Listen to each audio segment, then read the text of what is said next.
चिरकुट मौसा के तो बड़ी भोट बा हो। हम तो सुनबे कैला नहीं। आप तारा जान जाए कि गोतहर में 150 आ उलो में तो पूरा गाँव में वोट करे ना। हमारा गांव सतीवार में तो पूरा वोटवे उनकर बा है ना। बताला बता तो चिरकुट मौसा निकल जइहन। चल उनकर भेंट कर जा। हुआ तनी मनी उनका से लिया खर्चा बन मुर्गा के चिरकुट मौसा। ए चिरकुट मौसा अरे ओ भैया, अरे हम टेपू हो अब। अरे भैया अब कहूँ खिसिया जे आराम से। अरे हम टेपू हो। अरे अरे वाह का भाई लोग खुश रहो का हो ए दीपक हो। अरे कुर्सियां लेके आओ रे। ठीक वाला तो रुक जा। अरे कुलाई ले जनता जनार्दन हो भैया। ठीक वाला लाओ लाओ लाओ।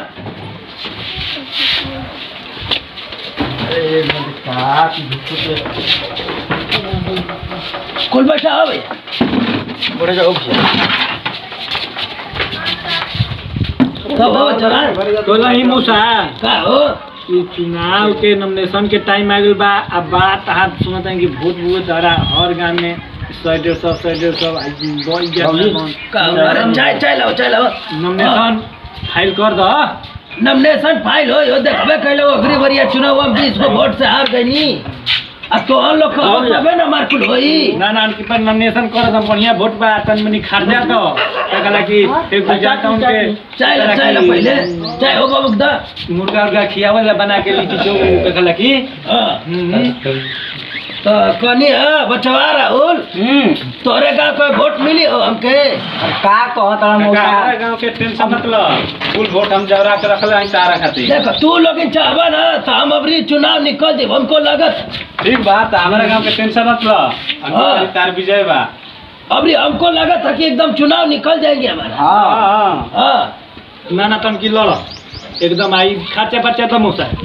खर्चा दे दे थई हम के बाबूजी करे हम तो कहते चुनाव मत लड़ो। का है चुनाव का है साले सही होला अब तू हार जला झूठो खा पी के मत चलियो सनी। अबे ई तू एकड़ी कैसे बोलत है रे। मार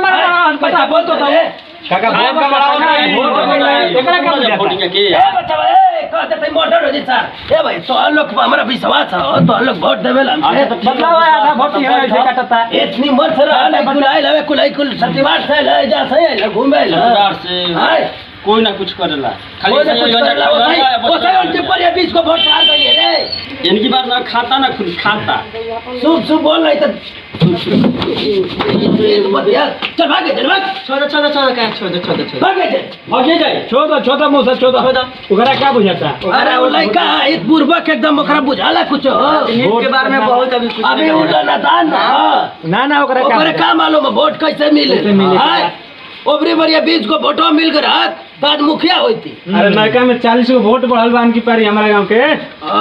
तो कुल नयका में तो बढ़ले तो ऊपर दिए ना अपना के। हां ठीक है तो ला कुल खर्चा देते ही ठीक बात कितना दिए रे बच्चा दे दो तुझे 5000 जैसे कि जनता बहुत ज्यादा ना 1 क्विंटल मुर्गा वाला के बनवा दिया जाए। अब वोट बाबू अब की घबरा के एकदम ना घबरा 3300 हां अब वोट बड़ो घबरा के ना चाह रहल और के अपन कुर्बान और के एकदम चिंता मत कर दादा। हां नॉमिनेशन कहिए रही रे चलो काल है को गाड़ी कर दी।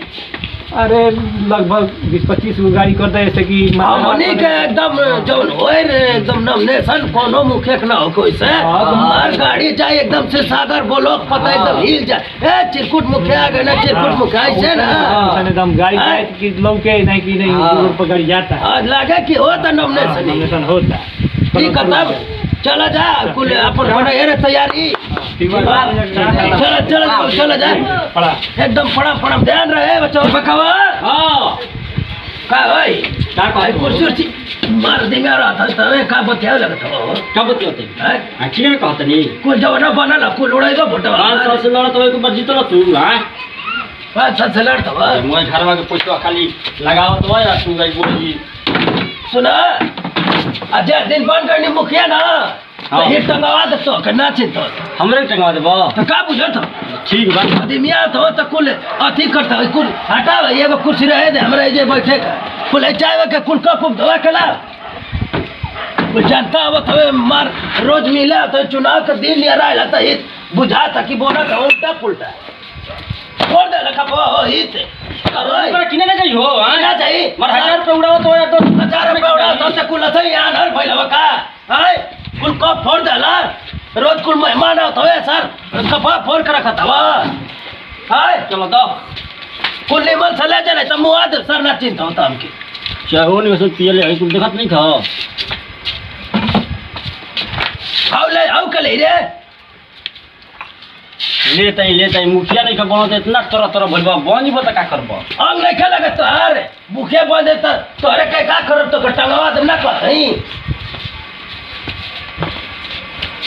करे दीपको हां इधर कहने ती प्रचार वाली कुल गाना वाना निकलवा दे गा दी हम का गावेला ना तो एगो दूगो गा दे एकदम मस्त एकदम कुल एकदम उड़की आ जाओ एकदम पंचायत में जितना मुखिया कुल डर जाए ठीक बा गा दे अगर गा के बजवा दे एकदम पूरा पंचायत उखड़ जाए एकदम ठीक बा आया बाकी चुनाव निकाल दे का बेटा एकदम ठीक है चल ट्रेन चले के चल यार वोट मांगल यार का दे चलो सब कुर्सी रख दे परमा बड़ी ढील बा ना माई रोला में अरे बड़ी काटता सन तिलुआ पर गुलो सन काता बाबू देखता है ने आँख बा न कि बे आँख के बारू आँख नहीं के काजी के जाना अनहर अनहर ने के केतना निकलनी का तो सुनत है बाबूजी फिन चुनाव लड़त है अरे बाबूजी चुनाव लड़त हमर कुल खेत टोकरा बेचिए देलन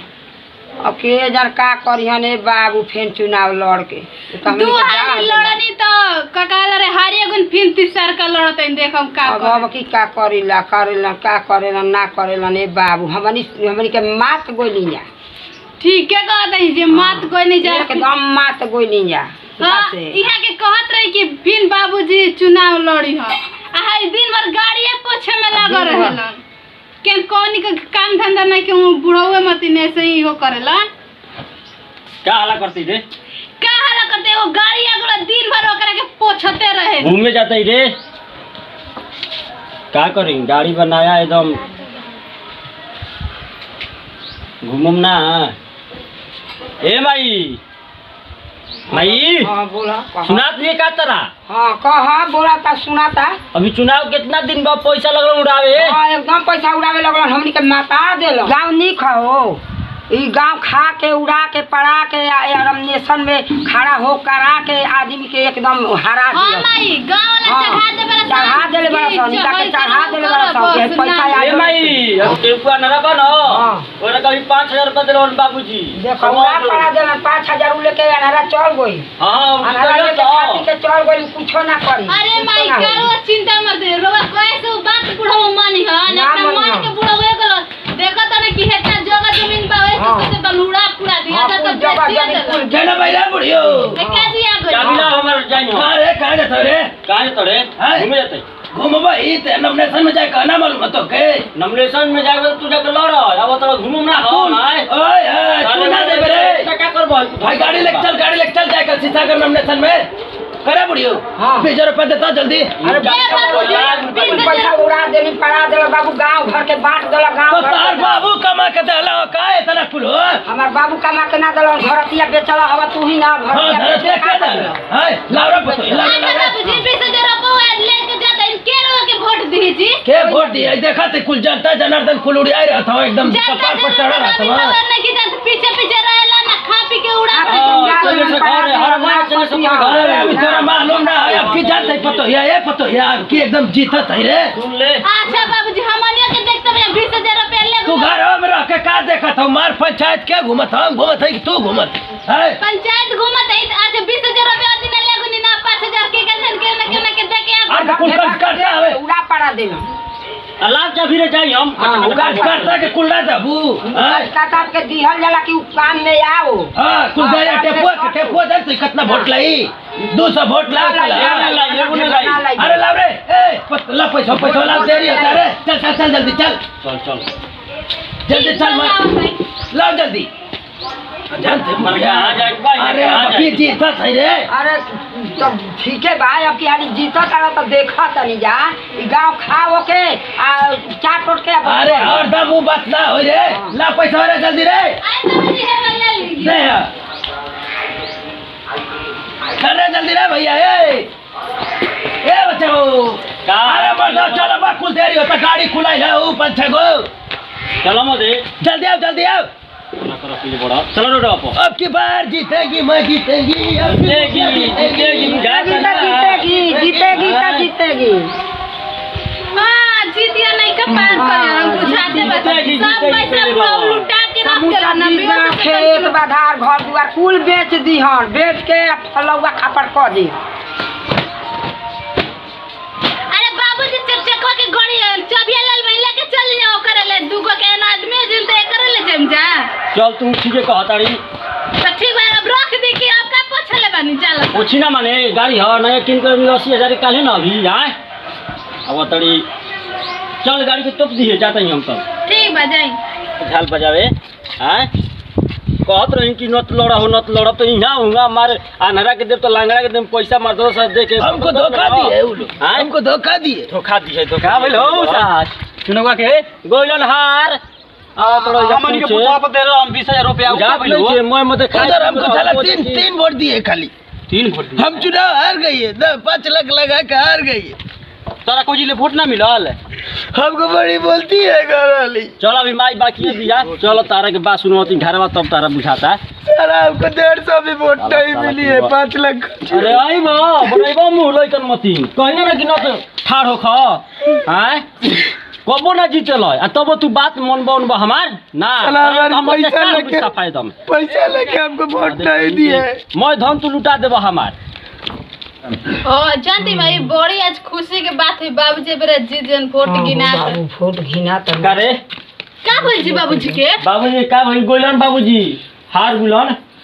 हां ना चुप रह खाली मजाक करत रहने रहुआ मजाक करला भाई एकदम ठीक कहली तोरा हमार को बात मान लो हम ना मानस कोनो बात ना मानस बतावा 143 वोट आई 143 को जीते के सपना न देखू ओए ओ दादा हेतना पैसा बाबूजी कितना पैसा उड़ानी कब 5000 होकरा के देते तो कब 5000 होकरा के आज कौन लोग तो पछाऊं का के भाई आज खेलो पछाऊं का कोई नहीं खेलो का सब खाए के ना जीमा लेबला कि पीछे जब चुनाव हार गेल तो तारा के लड़ाऊ पूछता मंदलाल जावा हो ना पूछी हां आ जी मुझे क्या पूछल बाबा दादा कसहु जीत जाई त नते गो गांव अब का जीती हार गुलन तो करबे दिमाग में खराब तू मुंह बना के आ जा देख कैसे मुवक्किल बोल देख मुंह लसन बना के आ गइल अरे बुढ़िया हमको एक भी वोट नहीं दिया है मैं पैसा कुल बांट दिए हां कहत रहे जे कि कहां जातो कहत रहे जे कि ना तो जाई सब ना मननी चुनाव लड़ बार बार के समझावत रही रे तू चुनाव के फेरा में मत पड़ लड़तनी वो और के बारे दुहाई लड़लन तो से अब मैं चुनाव नहीं लड़ूंगी अच्छा ना अब का लड़ब सब बिलवा देनी तो पे ऊपर टोपरा कुल बिलइए गइल बाप रे बाप आधा तो खेत खरियान सब बेच देनी आधा बाकी बा खाली चुनाव लड़े में सब खाली बेच चुनाव देनी। वो चुनाव आई 5 बरस के बाद ओकरो के लेके देके साफ हो जी आई वो मर जाई हम मैं तो बार हमरा के पार पना हां सब खाली एक थरिया खा तो तब मैं घर में सुतत हूं दिन भर सुनी ना अब क्या कह रही है कि कह दी कि समझा दी जब बड़े चुनाव ना सब कपार पर हेडक दूर कर लेबे के ठीक बा दूर कर देख भाई ढंग से रह के समझा दे तू हां हेडक दूर कर ला चुनाव फुनाव के फेर मत पड़ा चुनाव फुनाव के फेर में जोर पर तनिको चलो सर खाए दसन भूख लागल बा एक्शन नमस्कार प्रणाम भैया हम दीपक राज नमस्कार प्रणाम है जानने से और ये हमारे हमारे माई बाबूजी और बानी की धारी देवी बोली बाबूजी कुछ चुनाव मैं- तो गुड़े यहाँ के मैं चिरकुट बाबा आप सभी को गोड़ चुके गोड़ लगती है और हम लोग ये वीडियो बनाई है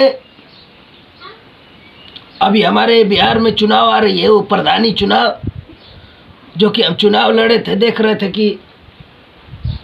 साला कौन पैसा बांट दिया बाकी हमको 143 को वोट मिली तो ऐसा नहीं होना चाहिए भैया गांव में अगर कोई सपोर्ट करता है तो उसको पहले समझिए और बाद में चुनाव लड़िए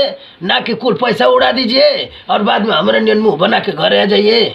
जैसे मामा बाबूजी आधा टोपरा खेत बेच देनी बीघा में आधा हाँ देखिन जा जे घर में बा ओकरा से राय विचार ले कि चुनाव लड़े के चाहिए कि मतलब के क्या कहता ये हमार बात ना मान रहा ना हमारा मेहरानू के मात्र ना माई के मान रहा नहीं लेकिन एक और बात है कि जो उधर पंचायत में पहले मिलाओ कि वोट उठा रही है कि नहीं आ रही है नहीं तो कुल पैसा जियान हो जाएगी और वीडियो अच्छा लगा तो वीडियो को लाइक करो और हमारे लक्ष्मी एंटरटेनमेंट चैनल पे अगर नया है तो उसको सब्सक्राइब करो और क्या बोलते हैं उसको बोलो ना बच्चे लाइक कोई करे कहब बोल रे बच्चिया। वीडियो अच्छा लगे तो लाइक करिए और चलते हैं हम लोग, फिर मिलेंगे दूसरे वीडियो में। चैनल को सब्सक्राइब कर दीजिएगा। जा रहे हैं हम विधायकी का चुनाव लड़ेंगे, हम चुनाव लड़ेंगे विधायकी लड़ेंगे। लड़ेंगे। तो एक सतलज ने विजय भैया नमस्कार।